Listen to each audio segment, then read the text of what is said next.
عليكم ورحمة الله وبركاته. الحمد لله وكفى والسلام على عباده الذين اصطفى. أما بعد فأعوذ بالله من الشيطان الرجيم. بسم الله الرحمن الرحيم.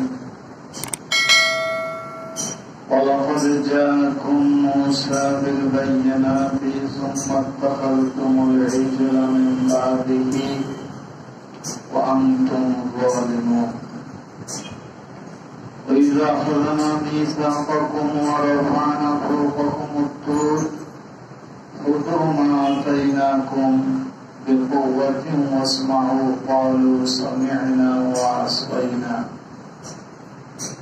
وأشربوا في قلوبهم العجل بكفرهم قل بئس ما يأمركم به أيمانكم إن كنتم مؤمنين. صدق الله العظيم. إن الله وملائكته يصلون على النبي يا أيها الذين آمنوا صلوا عليه وسلموا تسليما. صلى الله على سيدنا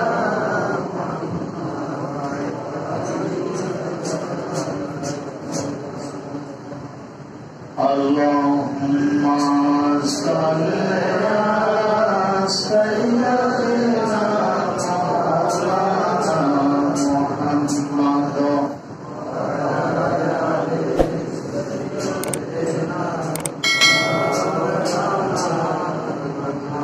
رب صل وسلم وبارك عليه وزدنا علما.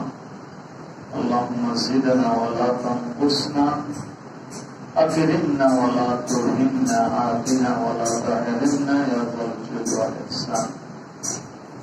সম্মানিত মুসল্লিয়ান কিরাম, আল্লাহ তাআলার শুকরিয়া আদায় করছি। আলহামদুলিল্লাহ। আল্লাহর হাবিবের শানে লক্ষ কোটি দরুদ পেশ করছি। আহমদ মুজতবা মুহাম্মদ মুস্তাফা সাল্লাল্লাহু আলাইহি ওয়াসাল্লাম। আপনাদেরও শুকরিয়া জানাচ্ছি। বর্তমানে এই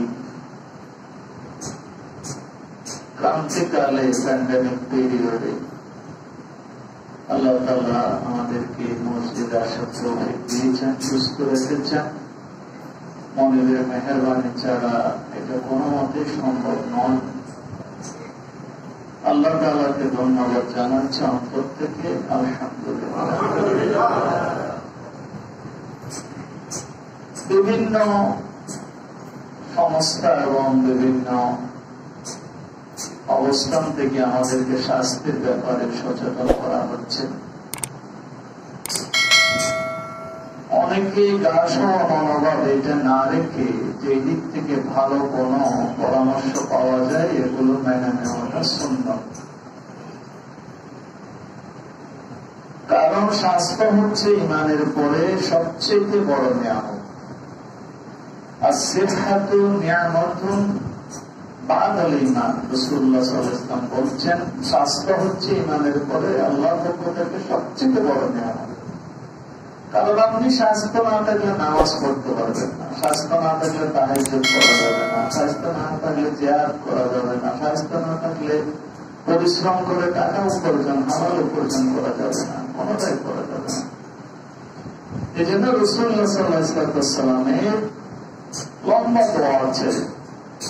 اللهم إنا نعوذ بك من الهم والحزن ونعوذ بك من العجز والكسل ونعوذ بك من العجز والكسل والجبن والهرم ونعوذ بك من غلبة الدين وصهر الرجال ونعوذ بك من عذاب القبر ونعوذ بك من فتنة المحيا والممات ونعوذ بك من فتنة المسيح الدجال. রাসূলুল্লাহ সাল্লাল্লাহু আলাইহি ওয়াসাল্লাম সব সময় দোয়া করতেন এবং সাহাবী ফরমান আমি আমার কানে শুনেছি প্রায় সময় রাসূলুল্লাহ সাল্লাল্লাহু আলাইহি ওয়াসাল্লাম এই দোয়াটা পড়তেন, আল্লাহুম্মা ইন্না নাউযু বিকা মিনাল হামমি। আয় আল্লাহ তাআলা, আমি সব সময় তোমার কাছে দুশ্চিন্তা থেকে পানা চাই। কারণ দুশ্চিন্তা মানুষের স্বাস্থ্যের উপর প্রবল একটা চাপ সৃষ্টি করে। অধিকাংশ মানুষের প্রেশার, হাইপার টেনশন, এগুলো সব দুশ্চিন্তার কারণ। কোন কারণ থেকে দুঃখ পাওয়াটা, এটা অনেক মানুষের আছে। আমাকে এরকম বললো কেমন করে, এই যে বলে দিছে আপনি তার ফিরাতে পারবেন না, এটাকে নিজের মধ্যে হজম করে নেওয়ার মানসিকতা, এটা একটা মুমিনের কাজ। কারণ রাসূলুল্লাহ সাল্লাল্লাহু আলাইহি ওয়াসাল্লাম থেকে দুঃখ বেশি পেয়েছেন, তার চাইতে মানুষ কষ্ট পাওয়া মানুষ পৃথিবীতে আর কেউ নেই। এই জন্য তিনি দোয়া করেছেন এইভাবেই, আল্লাহ দুশ্চিন্তা থেকে বানা চাই, দুঃখ বেদনা থেকে বানা চাই, দুর্বলতা থেকে বানা চাই,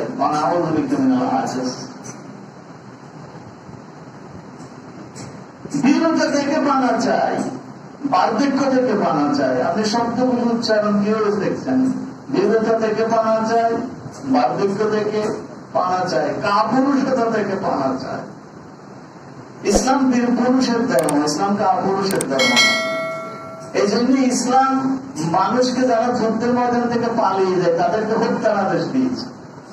কারণ তুমি সুপুরুষ নও, তুমি কাপুরুষ। কেন পালিয়ে গেল?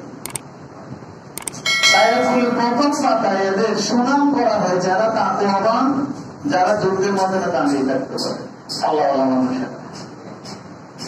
এখন কোন মানুষ যদি মনে করে যে আমার মত এখানে থাকলে এখানে হবে, বাইরে থাকলে বাইরে হবে, সে মানুষ জিহাদের ময়দান থেকে পালাবে না। বার্ধক্য থেকে তাহলে কি আমি বুড়ো হবো না? না, বার্ধক্য এক জিনিস, বুড়ো হওয়া আরেক জিনিস। রাসূলুল্লাহ সাল্লাল্লাহু আলাইহি ওয়াসাল্লাম ৬২ বছর বয়সে তাবুক অভিযান যাচ্ছেন, তিনি লাফ দিয়ে আমাদের পিঠে ঢুকছেন। আপনি খেয়াল করুন, একটা হচ্ছে যে অনেকে আছে বুড়ো হওয়ার আগে বুড়ো হয়ে যায়, না এরকম না।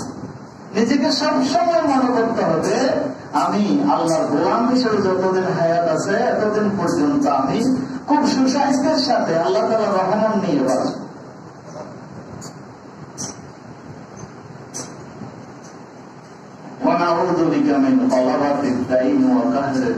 অনেকেরই কর্জ আছে, দুশ্চিন্তা।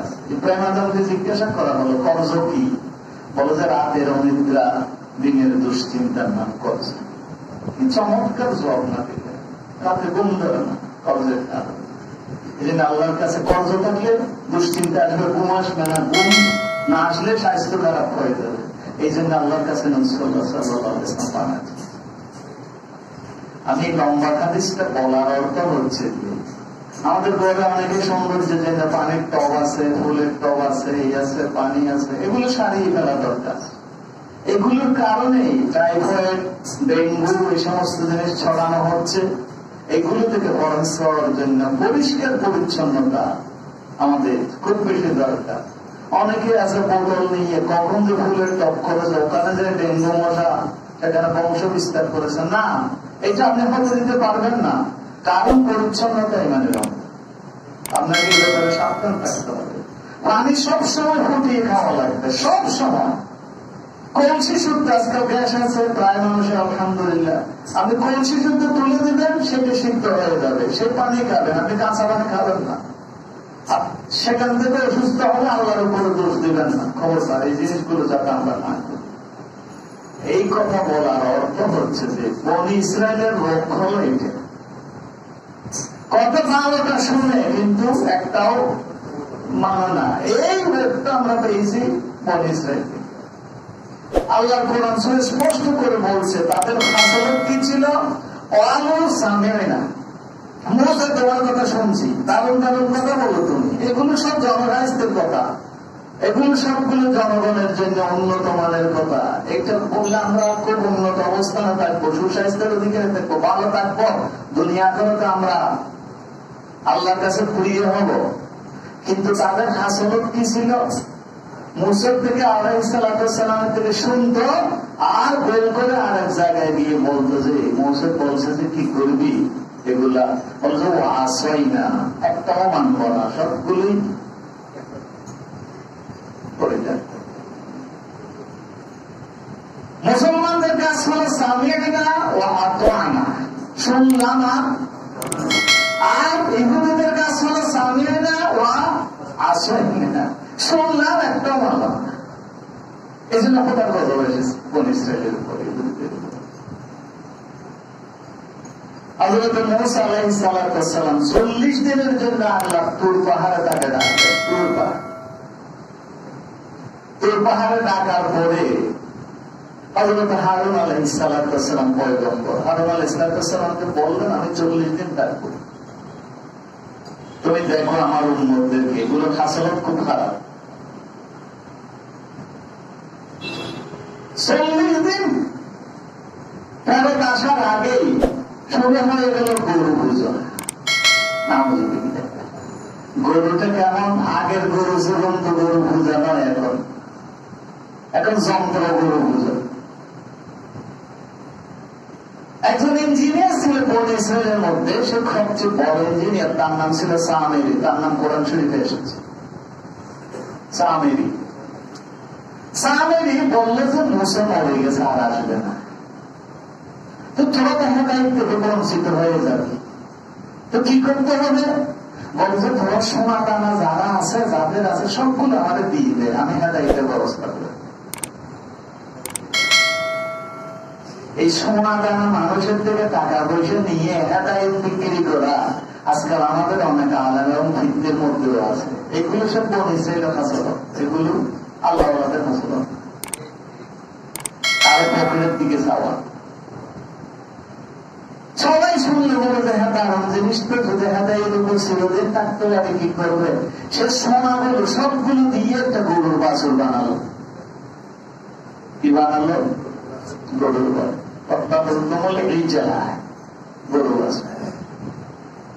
বানায় এমন ভাবে যান্ত্রিক অবস্থান সেটার ভিতরে সেট করলো যে সেটাতে একটা বোতাম যোগ দিলে সে হাম্বা হাম্বা করে আওয়াজ করে। আজকাল পুতুল দেখছেন না আপনি, ঠিক দিলে মানুষের মতো কান্নাকাটি করে হাঁটতে চায়, গরুগুলো মিলে এগুলো আপনি দিয়ে গেছেন ইয়ারে দেখেন না, মধ্যে ঠিক দিলে মেয়েও করে, কুকুর দিয়েও করে। এগুলো একশো ওষুধ, আমরা আধুনিক ভাবে না ছিল এগুলো, একসাথে। এখন হাম্বা হাম্বা যখন করছে পৃথিবীতে, এর আগে তারা এরকম যন্ত্র দেখে নেই আধুনিক। বলছে নিশ্চয় এর ভিতরে মশার আল্লাহ ঢুকছে।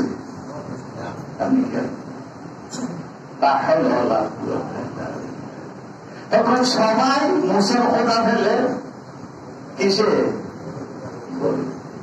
পুজো শুরু করে। মূসা আলাইহিস সালামের ভাই হারুন আলাইহিস সালাম তো তা হয়ে গেলেন, কারণ তার কথা আর কেউ শুনছে না। বলে বেশি বাজে কথা বল না, মূসা নাই, মূসা মরে গেছে।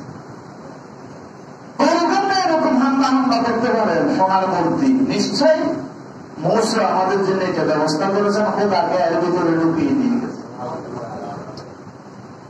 আমি নতুন কিছু দেখলে মনে করে যে এর ভিতরে কিছু আছে, দেখলে মনে করে মানুষ কিছু আছে, কিছু আছে তো সব দেখানো যায়, এর ভেতরে হলে কিছু আছে। এত দুর্বলতাই মানে হযরত মূসা আলাইহিস সালাম আসার পরে দেখেছে সব গরু পূজায়। এরা তো হয়ে গেল, মূসা আসছেন। মূসা আলাইহিস সালাম এসে আর কিছু করলেন না, প্রথমে নিজের বাড়ি ছেলে তারে ধরে টানতে লাগলেন। কি করলে তুমি?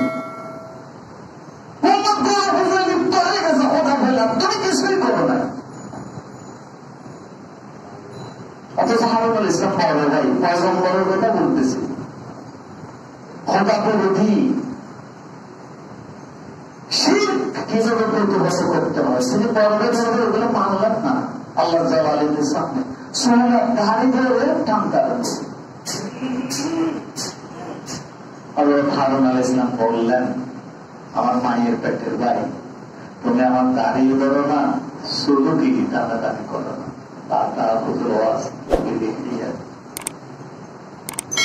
আমাকে বেইজ্জত করো না মানুষের সামনে।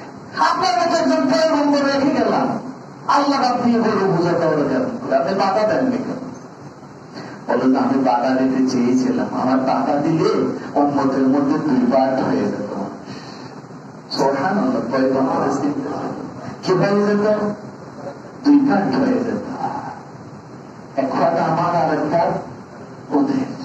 আমি উম্মতের মধ্যে ঐক্য রক্ষার চেষ্টা করেছি, পার্ট হতে দেয়নি। তুমি আসা পর্যন্ত আমি অপেক্ষা করেছি। এই কারণেই আমার ভুল শুধু হয়, ভুল এটা, কিন্তু উম্মতের ঐক্য আমি বিনষ্ট করতে চাই। আজকে আমরা উম্মতের ঐক্য বিনষ্ট করাটাকে মনে করে নিয়েছি বিরাট বাহাদুর। অথচ পয়গম্বরদের কাছে হচ্ছে উম্মতের ঐক্য রক্ষা করা। আজকে পাঠ হলো সুবিধা, এটা আমার গুরু। শুধু পাঠ করবে সেটা নয়, ছবি পাঞ্জাবি সমস্ত কিছু আলাদা হয়ে গেছে। মুসলমান দেখলে বুঝতে পারে যে আপনি কোন পীরের শাড়ি, এটা বোঝা যায়। পাঞ্জাবের খোনা দেখলে বোঝা যায়, পায়জামা দেখলে বোঝা যায়, টুপির কানেক দেখলে বোঝা যায়। আমরা গ্রুপ আর একজনকে সালামও করে, ওই গ্রুপ ওইটা দেখলে, টুপি ওইটা দেখলে, পাঞ্জাবি ওইটা দেখলে, রুমাল ওইটা দেখলে। অক্ষবিনষ্টের পর আল্লাহ তাআলা বলছেন যে সবগুলো হচ্ছে বেয়ারাম কাদের থেকে, বনী ইসরাঈল থেকে। এই বেয়ারাম এসেছে মুসলমানদের। হযরত মূসা আলাইহিস সালাম সবাইকে ডেকে বললেন যে তওবা করবি? হ্যাঁ করবো। আয় তোর ঘরে দোকানে আয়। এসে বেয়ারাম তুলবার আল্লাহকে বললেন যে আমি মাথার উপরে সবার উপরে নিয়ে আসছি। ও কখনো একখানে কথাটা নিয়ে আসছি, জিন্দগিতে বিরাদরি করবি না, গরু ভুজে করবি না, এটা ওয়াদা কর, কামার ব্যবসায় তাদের। আর নামে সবাই ভারত বলে দিয়ে কি করে বলবো? সবাই তওবা করলো, তওবা করার পরে ফিরে আসলো। হযরত মূসা আলাইহিস সালাম বললেন, স্বামীজি তুই তো এত বড় ইঞ্জিনিয়ার নয় যে এরকম সোনা দানা দিয়ে গরুর বাছুর কথা বলতে পারে মতো, পাম্পা করতে পারে মতো, তুই এগুলো বানাবি কোত্থেকে বিজ্ঞান আবিষ্কার করলি? বলে না, আপনি যখন এই পারে আমাদেরকে নিয়ে চলে এসেছেন, আমি দেখলাম যে ফেরাউনের গোড়া নামছে না, সামনে একটা গোড়া দেখলাম যে মানুষ একটা নামছে যে মাদি গোড়া নিয়ে, তখন ফেরাউনের পুরুষ গোড়াটা পিছনে পিছনে আসলো। আমি সমুদ্রের রাস্তার উপর দেখলাম যে গোড়াটা যেখানে পা দিচ্ছে সেখানে ঘাস উঠে যাচ্ছে। আর কেউ সেটা লক্ষ্য করে নাই, আমি লক্ষ্য করেছি। কি উঠে যাচ্ছে? ঘাস উঠে যাচ্ছে। আমি চিন্তা করলাম এটা মানুষের গোড়া নয়, এটা জিব্রাইলের গোড়া। ওখান থেকে আমি এক মুষ্টি মাঠে নিয়ে তাড়াতাড়ি গিয়ে পকেটের মধ্যে ঢুকে ফেললাম। ঢুকাই এখানে আমি যখন গরু বাছুর বানালাম আপনার অনুপস্থিতিতে, দেখবো যে কথা কথা বলে না। যখন ফ্যাটের মধ্যে ওখান থেকে কিছু ঢুকে দিলাম গলার মধ্যে, দেখে যে ঠিকই কি করে আমার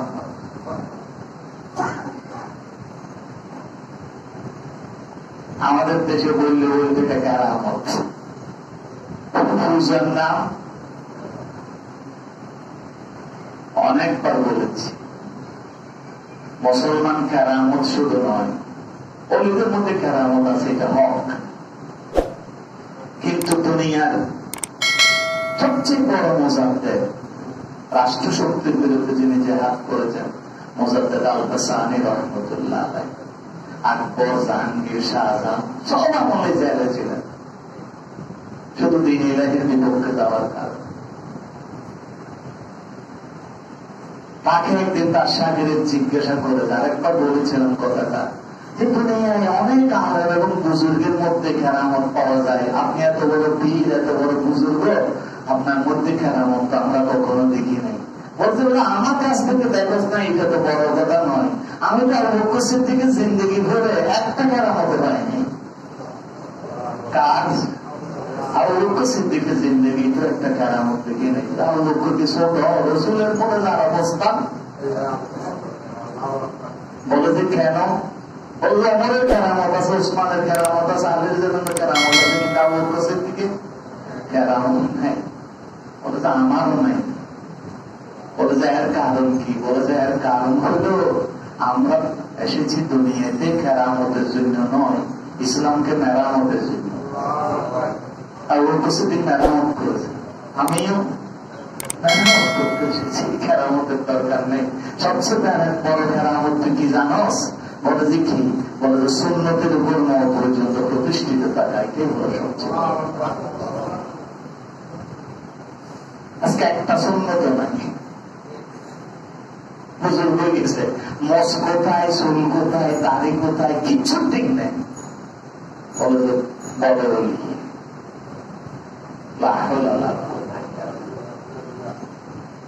আল্লাহ কোরআন এই ইহুদিদের কোরআন শরীফের বাঁকানা নয়, কোরআন শরীফের 25টা সূরার মধ্যে এই কাহিনীগুলো ঘুরে ফিরে মুসা আলাইহিস সালামের ঘটনা যত বেশি এসেছে, আর কোন পয়গম্বরের ঘটনা এত বেশি আসে।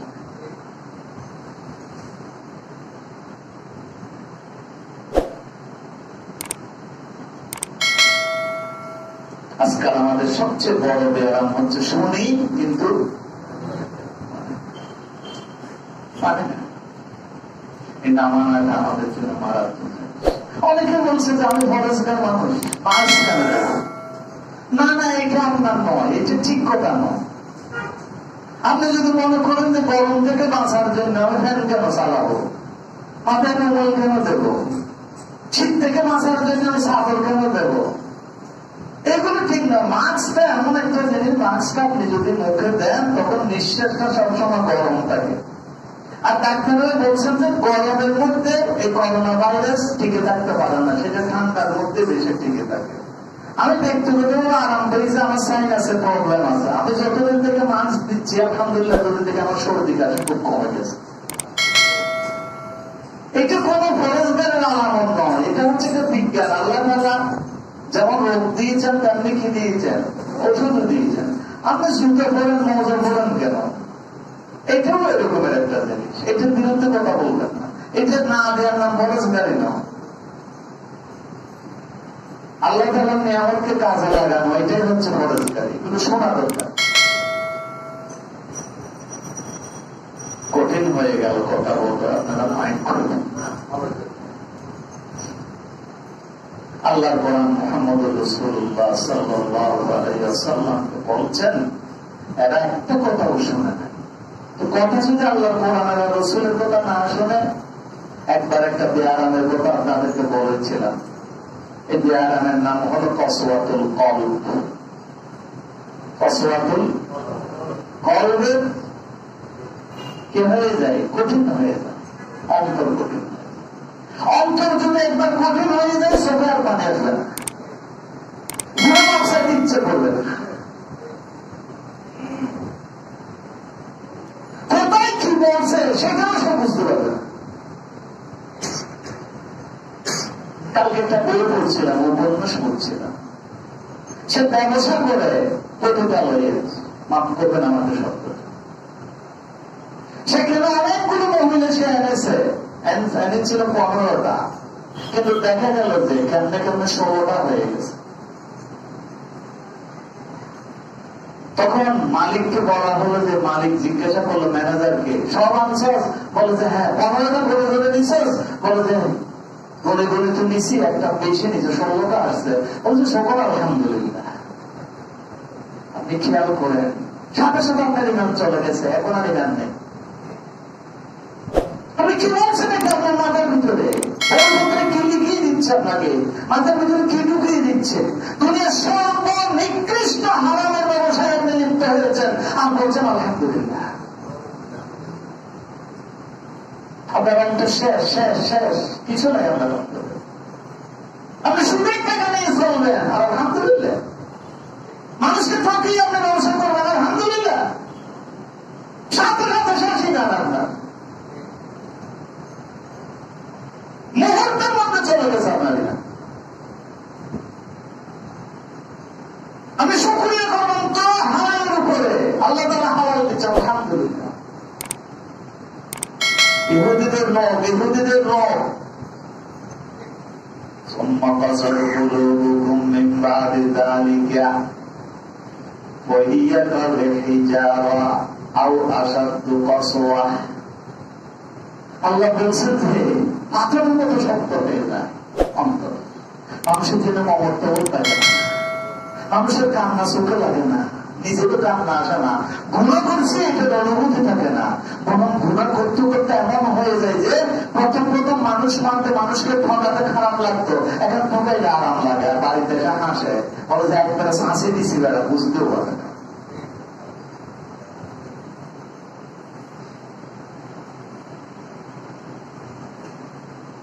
এই জিনিসগুলো আমাদের জন্য খুব, শুনতেও খুব খারাপ জিনিস, মানতেও খুব শক্ত জিনিস।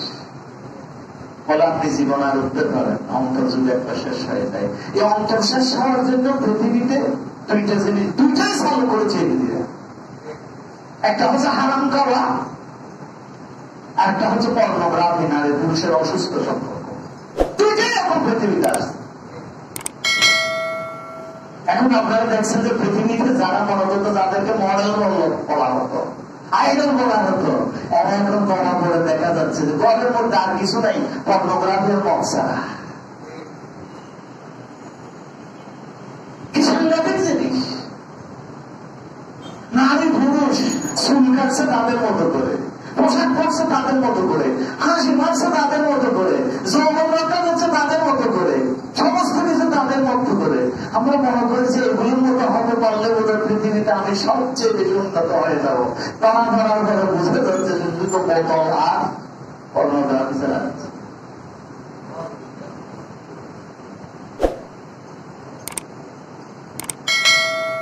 আমার ছেলে, আমার মেয়ে, আমার ভাইয়া পেয়ারা রাসূলুল্লাহ সাল্লাল্লাহু আলাইহি ওয়াসাল্লামকে জিজ্ঞাসা করা হলো, ইয়া রাসূলুল্লাহ সাল্লাল্লাহু আলাইহি ওয়াসাল্লাম, আমার চোখে তো পানি আসে না।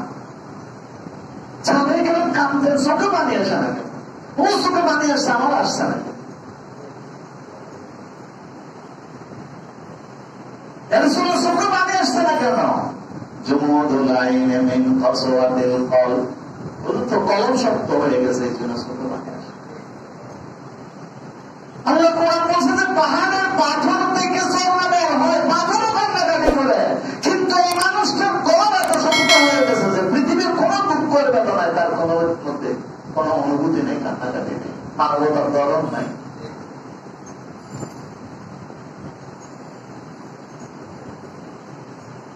ওয়াকাসরাতিল কলব মিন কাসরাতিজ যুনুব, দিল শক্ত হয়ে গেছে। আপনি বললেন চোখে পানি আসে না, দিল শক্ত হয়ে যাওয়ার কারণে। দিল কেন শক্ত হয়? বলছে দিল শক্ত হয় গুণা বেশি করবে। গুণা গুণা গুণা গুণা। হযরত আব্দুল্লাহ বিন মাসউদ রাদিয়াল্লাহু তাআলা আমাকে বলেন, এক ভদ্রলোক বলে যে আপনি সবসময় গুণাকে এরকম করেন কেন? আপনারা কিরকম ছিলেন রাসূলের সাহাবীরা? বলে যে আমাদের সামনে কোন একটা সগীরে গুণ আসলে মনে করতাম বনি ইসরায়েলের দুর্বাহার আমাদের উপর করতেছে, এরকম ভয় লাগতো। আর তোমার কাছে কবিরের গুণ আসলে মনে করেন নাকের উপরে মাঠে বসতেছে, তোমার এরকম নিডরি ভয়। বেশি বেশি গুণা করো, কবর শক্ত হয়।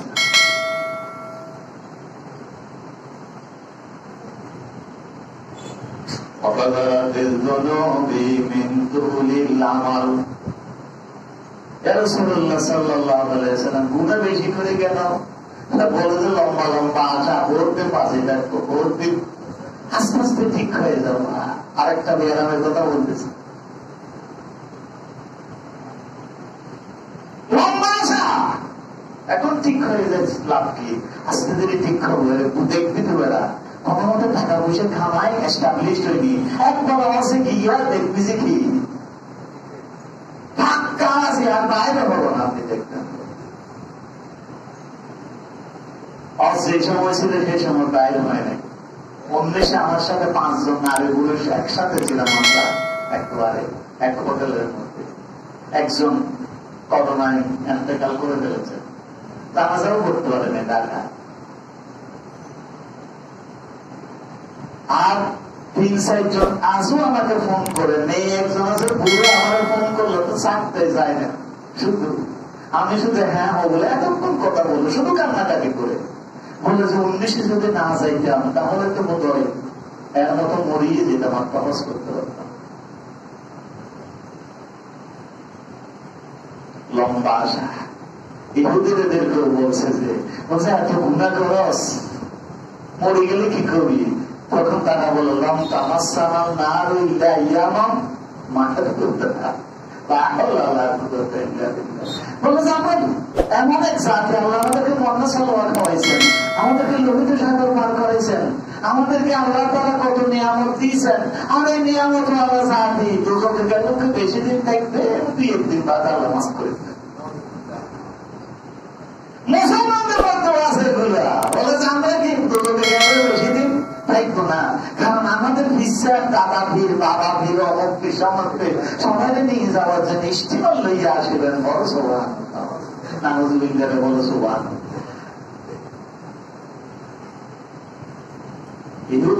ইহুদির লম তামাসানান নারু ইল্লা ইয়ামাম। মুসলমানদের কাছে এই রোগ পাইছি, শুধু বাগানে শুধু পড়ে, শুধু শুধু শুধু শুধু বাগান। আমরা শুরু করেছিলাম, মনে আছে আপনাদের সূরা কাহাফ থেকে। আপনারা অনেকের মনে প্রশ্ন আছে, সূরা কাহাফ তাহলে কোন দিকে যে চলে গেছে, করোনা থেকে এখন ডেঙ্গু শুরু হয়ে গিয়েছে। না, এটা না সেটা জানতে হবে আস্তে আস্তে ইনশাআল্লাহ 2-1 জুমার মধ্যে আমরা চলে আসবো। কেন এই কাজটা করেছি? এই ইতিহাস না বুঝলে আপনি দুনিয়াও বুঝবেন না, ইহুদিও বুঝবেন না। আপনাকে যদি আন্তর্জাতিক ভাবে রাজনীতি করতে হয়, আন্তর্জাতিক ভাবে দুনিয়া চালাতে হয়, আপনাকে ইহুদি বুঝতে হবে। গোটা দুনিয়া টাকা চালাচ্ছে। আপনাকে যদি উপমহাদেশে কোন সিদ্ধান্ত নিতে হয়, তখন আর্যদের চিন্তা হবে আপনাদের।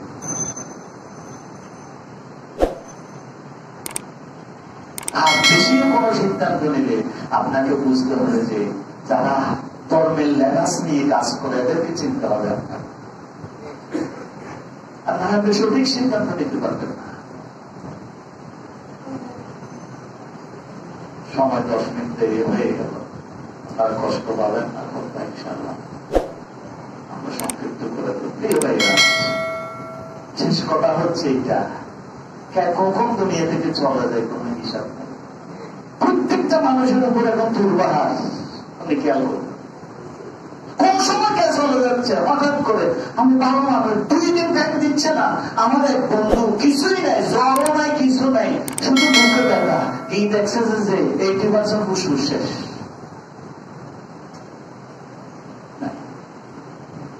যেন তওবার উপরে থাকা, সবসময় তওবার উপরে থাকা, তওবার উপরে। এই সময়ে যদি লালসা থাকে, এই সময়ে যদি মসজিদে আসতে না পারে, আর কোন সময় আপনি মসজিদে ঢুকবেন আমার বলে? এই সময় যদি আপনি চরিত্র ভালো করতে না পারেন, আর কোন সময় আপনি চরিত্র ভালো করবেন? এই সময় যদি কোরআন শরীফ পড়তে না পারে, শুধু ফেসবুক নিয়ে থাকে, আর কোন সময় আপনি কোরআন শরীফ পড়ার সুযোগ পাবেন আমার বলে? এত ফেসের মধ্যেও, এত ভয়ানক অবস্থার মধ্যেও ফিরে আসার সুযোগ নাই। কি কখন দুর্বার তুলে দিলে তারপরে সত্য ব্যায়াম থেকে বাঁচি, এগুলো সবই ইহুদির ব্যায়াম। আজকে গোড়া দুনিয়ায় আপনি গরু নিয়ে কি শুরু হয়েছে আপনি দেখছেন? অন্তর কিরকম কঠিন আপনি দেখছেন?